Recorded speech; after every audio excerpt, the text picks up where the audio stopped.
Hi, welcome back to Chapter 10, Theory. We just finished up property, plant, and equipment, and now we're going to talk about some intangible assets. Go back to the first slide just to review about intangibles. Since it's a new video, I feel like I should do that. Remember that intangible assets lack physical substance, so you can't really touch them. They usually represent rights. They include things like patents, copyrights, trademarks, franchises, and goodwill. So intangible assets generally represent exclusive rights that provide benefits to the owner. And tangible assets with finite useful lives are amortized. Amortization is very similar to depreciation. It's just what we do for intangible assets. Intangible assets with indefinite useful lives are not amortized or expensed in any way. And this is a change. When I was going to school, goodwill was still amortized. Some of the other assets with an indefinite life were, but now that rule has changed. So if it's an indefinite useful life, the items are not amortized. Purchased intangible assets are valued at their original cost. It's often difficult to have a very large cost for an intangible asset that was not purchased. And we'll look at why that is as we go forward. The first intangible item that we're going to look at is patents. Patents is an exclusive right to manufacture a product or use a process. Is granted by the U.S. Patent Office for a period of 20 years. If purchased, then the purchase price is the cost.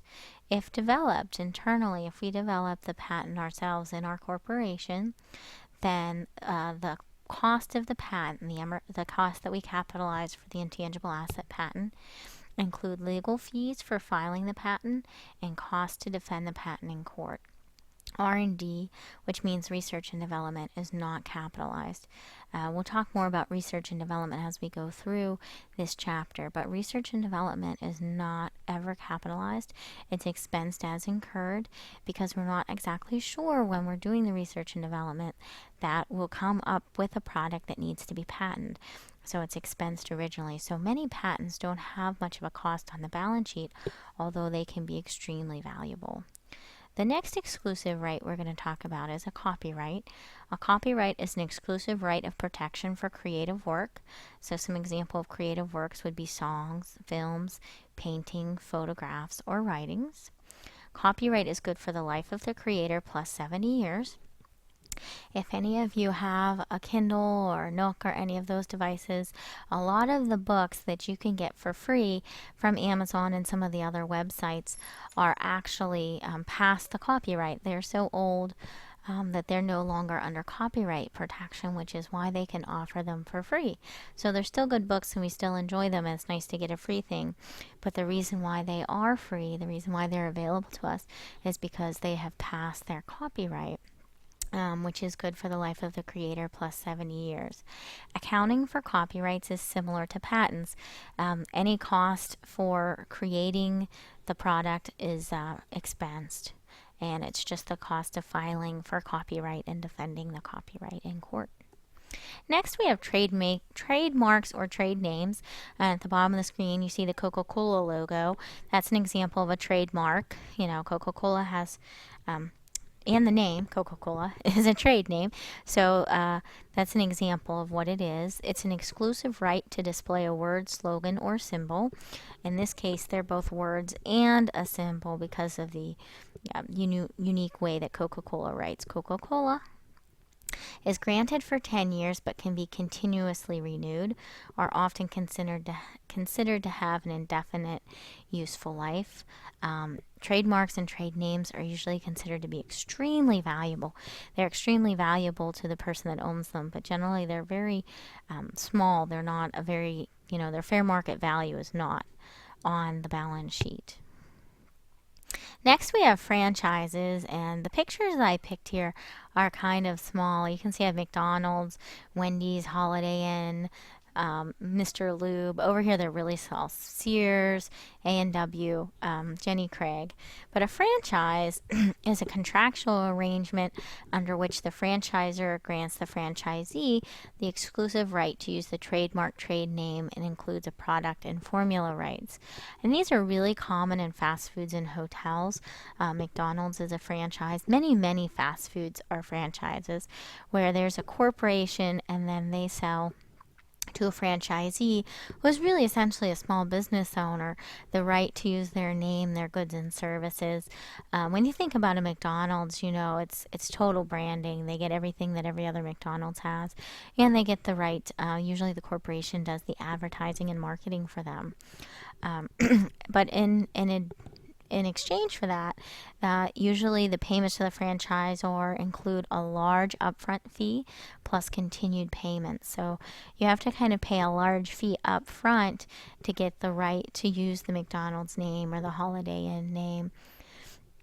And generally it's a large contract, and it comes with a lot of strings attached and continued payments, but you get an established brand, which is hard for a small business to manufacture out of thin air. So, you know, you have to really evaluate if you're going to buy a franchise, if it makes sense.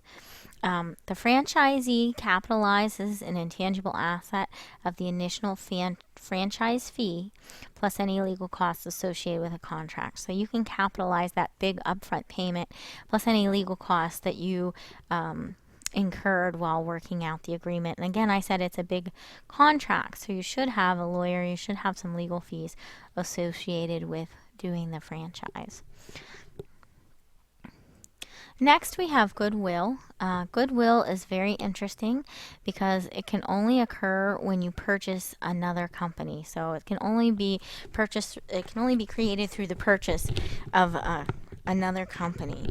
And essentially what happens is that when you're buying the net assets of another company, you generally will pay more than the net assets, so assets minus liabilities, and that is at fair market value. You will find a fair market value for the assets and you'll buy them at fair market value. But even still, many times you're willing to spend more for that company because it has some unique intangible quality that you can't really identify or separate.